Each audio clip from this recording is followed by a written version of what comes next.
Mais um super, mas essa aqui é uma série agora, literalmente uma série que você, se você for assistir, você vai ficar assim maravilhado e chocado, porque ela vai confrontar a sua personalidade, vai confrontar a sua forma de se entender, porque não adianta você entender o próximo se você não se entende. Primeiro, amar seu próximo como a si mesmo, como a ti mesmo.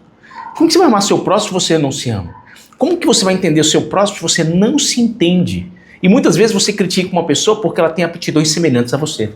Por isso que você critica. Porque de repente ela chegou numa posição que você não chegou. Ela não gosta daquela pessoa. É provável que ela possua coisas que você não gosta em si mesmo.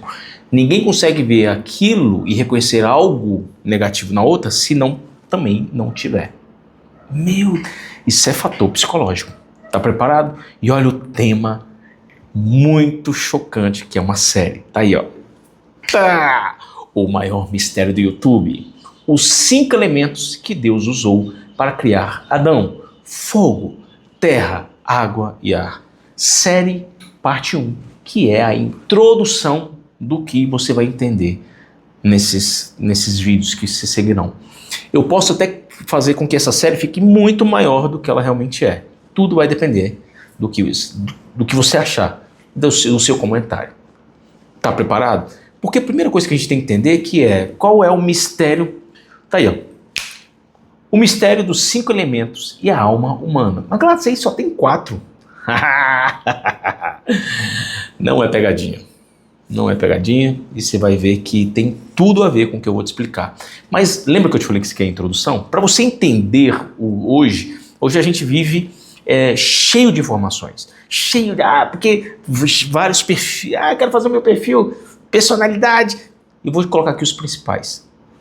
E eu tirei um aqui, porque ele precisa de muito, mas muito, porque chama teoria de Cabaglione, mas eu não vou entrar nela não, porque ela é muito extensa e ela tem algumas coisas assim que por ela é tida como muito anterior, mas ela foi redescoberta muito recente. Então por isso que eu não coloquei ela aqui. Então, resumo, desde a antiguidade, os profetas de Israel, os pensadores gregos, os rabinos da Cabalá, os teólogos cristãos, os egípcios, todos tentaram responder uma única pergunta: quem somos? O que somos? De onde viemos e para onde iremos? Primeira pergunta: quem você é? É uma pergunta que você fala assim, se a pessoa perguntar a você, você pode fazer qualquer pergunta de matemática, aí a pessoa pergunta: quem é você? Dá um branco, é chamado síndrome do papel em branco. Parece que você dá um branco na cabeça assim, você fala assim, meu Deus, eu não consigo mais lembrar de nada. Já aconteceu isso com você? Tem uma síndrome do papel em branco. Então, nesse vídeo, a gente vai abrir as portas para uma das maiores revelações da existência humana. Os 5 elementos espirituais usados por Deus para formar o ser humano. E o que ele tem a ver com as suas emoções? O que ele tem a ver com a sua forma de agir? Faz sentido? Muitas coisas fazem sentido. Mas eu já vi isso aqui pelos asiáticos. Tá, mas você sabia que os asiáticos vieram da família de Noé? Meu Deus, e com quem casou? Como que casou? Quem casou com ele? E aí, tanto é que a esposa de um dos filhos de Noé tinha os olhos puxados. Cuxi, por sua vez, ele tinha uma cor mais acentuada, que são os cuxitas, que são, eu digo que é uma cor muito linda, muito bonita, que é a cor negra. Então são pessoas é uma cor que não envelhece, né? Não envelhece. E até uma vez um senhorzinho falou, eu falei assim, o senhor gosta de loira? Não, loira azeda rápido. Não aguenta ficar no sol. Eu ri, mas assim, é um senhorzinho muito querido. Concordo com essa forma de fala? Não. Mas eu discordo da questão de preconceito, gente. Eu tenho várias pessoas maravilhosas eu tenho até mais apreço muitas vezes. Você fala assim, e são pessoas de até um deles fala, cor firme. Fala, você é o único que pode me chamar de negão. Porque eu falo, negão, mas muitas vezes sem maldade nenhuma. Mas vamos aqui ao que interessa. Primeiro, a gente vai tentar os tipos que existem, de nomenclaturas, de entendimento da alma. E aí eu vou colocar aqui em ordem, para você entender. Você já ouviu falar, tem um método CIS, método para entender quem eu sou, porque o lado emocional... Olha isso aqui, maravilhoso. Primeiro que eu vou colocar por ordem de criação. Por que por ordem de criação? Mas isso aqui foi escrito no segundo, terceiro século. Tá. Por que ele foi escrito? Porque ele já havia uma ideia antecedente que era de tradição oral. E eles tiveram que escrever para não ser perdido. Eu não acredito nisso. Problema, cada um tem o seu problema. Eu acredito muito piamente porque tem muitas coisas que fazem sentido. Primeiro, os tipos de alma segundo o Talmud e a Kabbalah. A Kabbalah, depende, eles falam. Que aí, o que significa isso, Gladys? É a essência da alma. E é muito interessante esse estudo, porque aqui eu vou aprofundar neles. Aqui eu só vou pincelar todas que existem, a maioria das principais que existem. Que aqui tem o Nefesh, que é a energia do corpo. Depois foi o Ruach é a alma emocional. O Neshama, que é a alma pensante espiritual. O Shayah, que é a alma viva divina. E o Yeshidah, que é a centelha divina, o ponto de Deus, que é a essência máxima. Então aqui tem uma hierarquia, tem um porquê, onde que você pode estar nessa hierarquia. Existe uma hierarquia, quanto mais a pessoa vai ficando santificada, mais ela vai criando, subindo uma escada espiritual. Então essa é uma linha, uma vertente muito antiga, porém escrita recentemente, e aí vão aqui a origem, os autores. Aí eu coloquei aqui para facilitar. O Talmud não tem um único autor, pois é uma compilação de séculos de ensinamentos e discussões rabínicas, mas foi centralmente compilado pelos rabinos de Judá e o príncipe que compilou a Mishnah, Rav Asher Ravinah II, que completaram o Talmud babilônico. O Zohar foi escrito pelo cabalista espanhol Moisés de León, também conhecido como Moshe Ben, que significa filho de Shem Tov, no século VIII. Mas ele atribui a obra ao rabino Shimon Bar Yochai, um sábio do século I, para lhe conferir a autoridade divina. A obra foi publicamente e difundido por Moisés de León, que alegou ter encontrado os manuscritos originais, embora essa alegação tenha sido questionada. Então a pessoa não quis levar para a honra para ele. Então aqui temos o primeiro. Foco, estrutura espiritual da alma, para entender a sua alma. Então aqui ele quis entender a personalidade espiritual de uma pessoa de acordo com a pessoa está muito espiritualmente alta. Então em que lugar você está nessa questão espiritual? A sua alma está nesse degrau. Base, Talmud, Zohar, Atani, que é azidismo. Então, beleza. Segundo aqui, árvore da vida, que é a Cabala judaica. É outra forma de entender a sua aptidão espiritual e emocional. Vamos lá ver o que ela fala? Origem, autores, século VIII. Sistema fechado no século, aí tá ali, século XVI. Autores, Rabi Isaac Luria, Rabi Moshe, Cordoveiro e Zohar.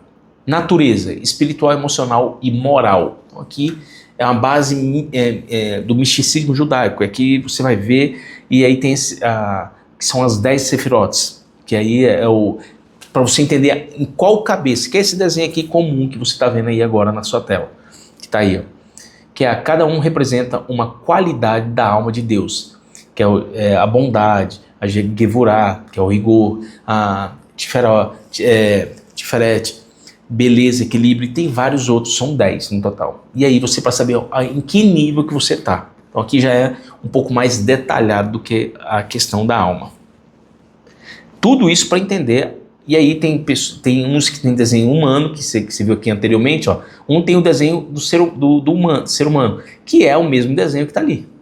Então ó, o último é a cabeça. Aí tem os membros, e você vai ouvir que tem a questão da produtividade. Origem, aqui já foi falado. Aí, quarto, os temperamentos. Esse aqui todo mundo já conhece. Sanguíneo, colérico, fleumático, melancólico. Mas uma coisa que de repente você não sabia. E olha que interessante, que antes de criar isso, olha aqui, origem, autores, formado por Hipócrates, 400 a.C., que ele falava que existia a parte visível e a parte invisível. Também tem a parte molhada e a parte seca. Muito interessante. A forma como ele via, que são aquela questão da filosofia, que eles acreditavam que a essência veio dos 4 elementos. Tem quem diga que 5 elementos, 6 elementos. Já um falava que o ser humano veio só da água, outro falava que só veio do fogo, aí depois uniu os 4 elementos. Se você quiser, eu te falo que, mas para não ficar tão extenso esse vídeo, é uma questão filosófica. Cada filósofo tinha uma teoria, e que é muito interessante. Os autores, Hipócrates de Galeno, e mais tarde, teólogos como Tomás de Aquino. Uau, Tomás de Aquino teve seu dedinho. Hoje você vai, porque eu sou fleumático, eu sou... Tomás de Aquino. Disposição emocional e física, e o temperamental, que é o fator psicológico. Muito legal isso, né? Quinto, enneagrama da personalidade. De repente, isso aqui é um menos visível, isso aqui é muito interessante também. Esse é muito mais amplo e ele consegue te colocar, você consegue ter uma visibilidade muito maior nesse sentido aqui. E é muito legal, diga de passagem. Que ele fala, origem, e os autores, raízes antigas, símbolos e conceitos relacionados ao enneagrama podem ser encontrados na Grécia Antiga e no sufismo, tradição muçulmana, que preservou e utilizou o símbolo para desenvolvimento espiritual, não para idolatria, porque é muito legal isso, porque é uma questão para você só entender. Isso porque eu não coloquei aqui, porque você é o quê? Eu já vi casos assim, a pessoa, você é de escorpião. Imagina, você pegar pessoas, todo mundo que nasceu em dezembro, todo mundo é igual. Não é. Poxa, Gladys, mas você tem um porquê? Tem um porquê, é muito interessante. Porém, existem pessoas que nasceram na mesma hora, no mesmo hospital, por causa de detalhe, milésimos de segundos. E são vidas totalmente diferentes. Totalmente diferentes. Por quê? Porque também tem relação com a criação que ela teve, com o amor que ela teve. Então, uma pessoa, já houve experimentos, que eu não vou falar aqui agora porque não tenho um dado claro para você pesquisar, que fizeram pesquisa, colocaram 2 pessoas e separaram, principalmente no tempo de Hitler, que pegavam gêmeas e criavam elas de forma diferente para ver o que acontecia. Gente, barbaridades que eu não vou entrar em detalhe. Então, os autores, George Gurdjieff, que trouxe o símbolo para o Ocidente no século XX, usando-o como um modelo de autoconhecimento e para entender o funcionamento do universo. Então, se você vai começar agora a entender o enneagrama da personalidade, ele tem para tentar entender o universo. Oscar Ichazo, na década de 1960, este filósofo boliviano ligou as 9 pontas do símbolo aos tipos de personalidade humana, estabelecendo a sequência de emoções e criando o primeiro mapa de psique humana. Forte. Cláudio Naranjo, um psiquiatra chileno de 1970, aprofundou os ensinamentos de Ichazo, transformando-os em um modelo mais acessível e amplamente divulgado para a compreensão das personalidades. Claro, o que significa isso? Aí tá aí, ó. O perfeccionista. Eu sou perfeccionista. Eu sou prestativo. Eu sou uma pessoa ajudante, gosto de ajudar. O bem-sucedido, que é o competidor. O romântico, ele é uma pessoa intensa. O observador, que é um especialista. O leal, que ele é meio cético. O entusiasta. O desafiador, que é um controlador. E o pacificador. Então tá aqui, aí tá aí um desenho só para você entender. Se você tiver interesse, eu falo sobre cada um deles para você saber aonde você está. E aí você pode fazer a pesquisa. Eu não vou prometer, porque eu não posso prometer algo que demandaria muito tempo, eu não tenho esse tempo hábil, mas que pode te ajudar muito. Então, sexto, análise transicional, do Eric Berne. O que é isso? Essa daqui, que é o pai crítico, que é o pai afetuoso, e aí gera um adulto. E a criança livre, pequeno professor, e criança adaptada, que é o submisso e rebelde. Então aqui tem o porquê, qual que é a origem, 1940, baseado em Jung, 1921, Isabel Brinkman. Por que isso aqui está na frente todo? Porque o outro lá anterior foi feito, antecede, ele só foi trago ao Ocidente no século XX. Foco, cognição e decisão. Então, tipologia de personalidade. Aqui é para você identificar a psicologia da criança, como ela pode se tornar, por que fulano é desse jeito, por que fulano é daquele jeito, por que uma pessoa é mais raivosa. A psicologia chama de ouvir a ser. 16 tipos de combinando os 4 pares de opostos. Tá aí, que é extroversão, introversão, sensações, intuição, pensamento, sentimento, julgamento, percepção. Então ele mistura tudo isso e gera um bolo, né? O método DISC, que a gente fala, nossa, é uma atualidade novo. Não, tá aqui, ó. Aí é algo que foi inspirado em outros, que é o dominante, influente, aí o conformidade aqui, o analítico e a estabilidade, que é o analítico. E aí você começa a falar assim, meu Deus, isso eu já vi, isso aí é o método DISC, para saber qual é que você tem. Eu já fiz o meu e aí eu descobri. Se você tiver curiosidade, você me fala aqui, se você já fez isso, me fala qual é o que você é. Eu sou não sei quantos por cento de influente, qual que você acha que eu sou? Origem, autores. O método DISC foi criado pelo psicólogo William Mountmaston, que publicou as bases teóricas para a metodologia no seu livro de 1928.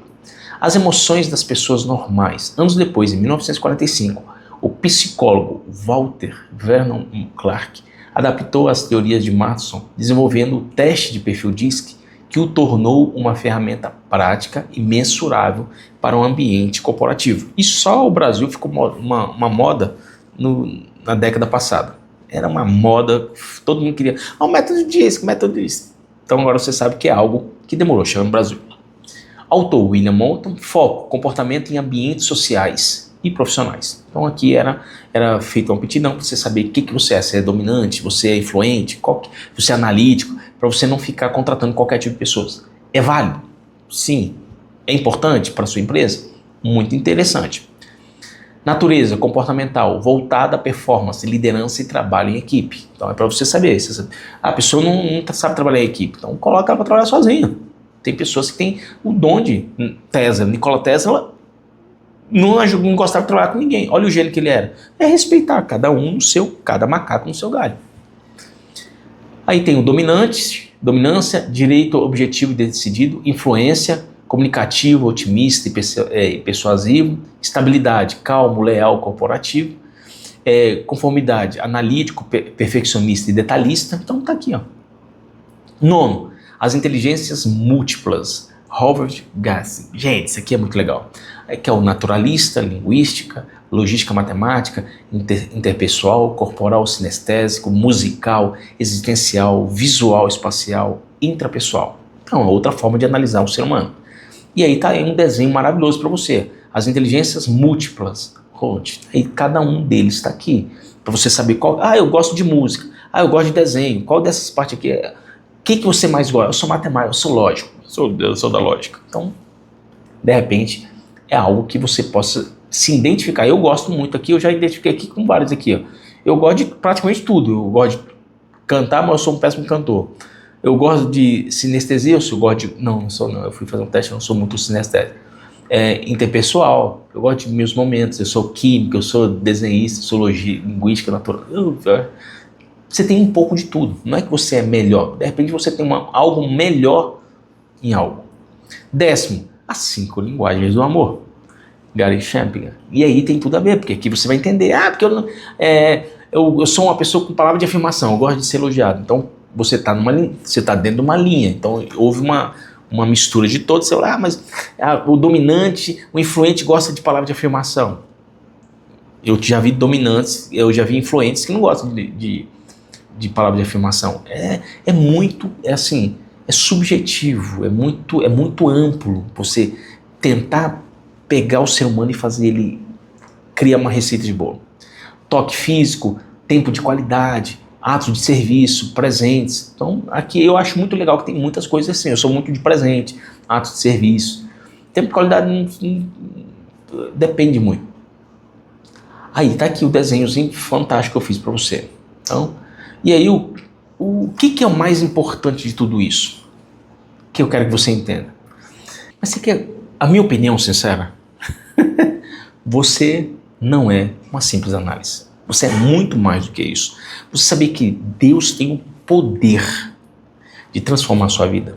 Tudo depende de você entender. Você começar a se entender é muito importante. Eu não estou diminuindo isso porque, gente, Deus permitiu que homens sábios criassem e transformassem e tentassem codificar e explicar por que somos o que somos. Isso é muito legal. Porém, ele não é o mais importante. Você não é um prisioneiro do seu temperamento. Você não é um número do seu enneagrama. Você não é a letra do MBTI.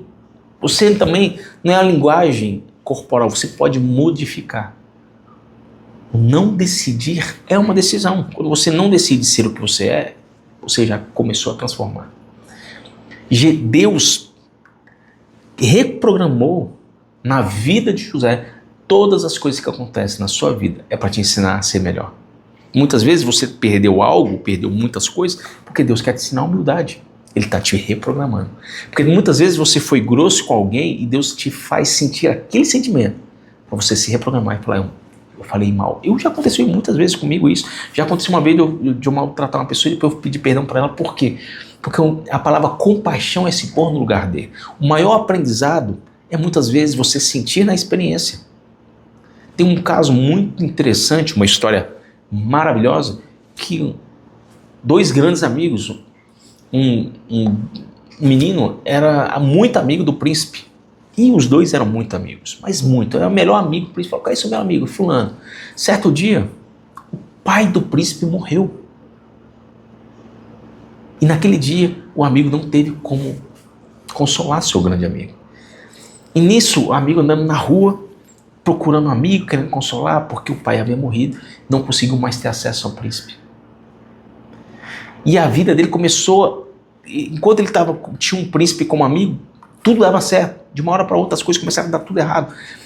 A mãe foi presa, o pai foi preso, ele foi preso, apanhou na cadeia. Aí meses se passaram, passou o primeiro mês, ele falou, eu quero falar com o príncipe.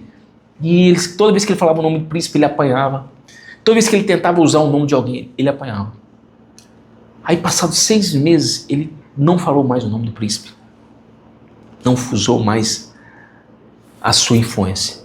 E ele entendeu que ele estava só. No momento que a pessoa falou, você conhece alguém? Eu falei, não. E ele passou a confiar naquilo que ele nunca confiou. Ele passou a confiar naquilo que Deus colocou no seu coração. E conta a história que 6 meses depois ele foi chegar na frente do príncipe, que por sua vez não era mais príncipe, havia se tornado um rei. E aí o amigo, calado, ele falou, aí naquele momento ele fez uma pergunta, meu rei, o senhor está bem? Aí ele, como assim? Ele que estava preso e ele pergunta para mim, se eu estou bem? Eu falei, é porque eu quis te perguntar como estava o seu coração, porque eu fiquei sabendo o que aconteceu com seu pai. E aí o príncipe estarrecido falou, ele está maduro porque ele não falou, ele deixou de falar de quem ele era amigo. Ele parou de preocupar com ele mesmo, passou a preocupar com o próximo naquele momento. O rei perguntou, perguntou, e como você está? Eu fiquei preso, porque eu estava procurando o senhor e toda vez que eu falava o seu nome eu apanhava. Mas isso me ensinou a depender mais daquilo que foi me dado do que nas pessoas. E aí falou, e o que você aprendeu lá? Aprendi o que é ser injustiçado. Aprendi o que é ser preso sem motivo algum. Eu aprendi o que é sentir, fazer algo com uma pessoa sem ela ter feito nada para isso. Eu senti a dor da injustiça. E o rei falou que era seu grande amigo.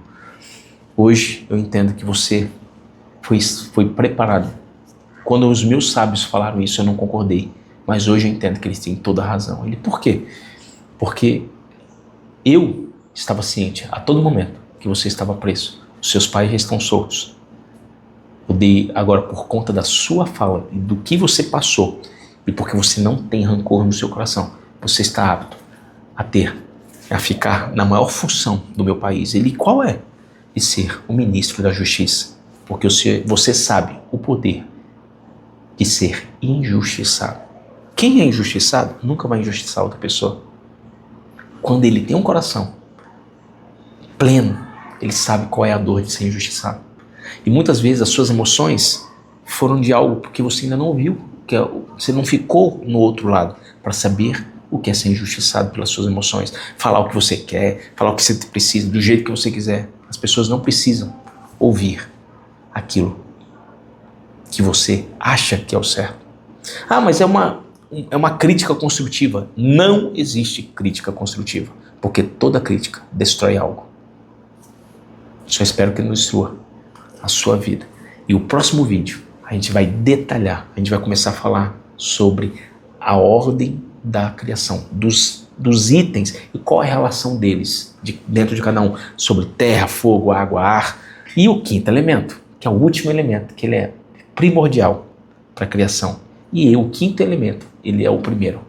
Uau, Glato, já estou curioso. Então prepare que o vídeo vai ser montado e eu vou falar sobre cada um deles. Ele é muito completo, é uma série. E se você quiser, você fala assim, eu quero saber sobre cada um dos detalhes que você falou. Se você não falar nada, eu não vou perder meu tempo fazendo algo que você não tem interesse.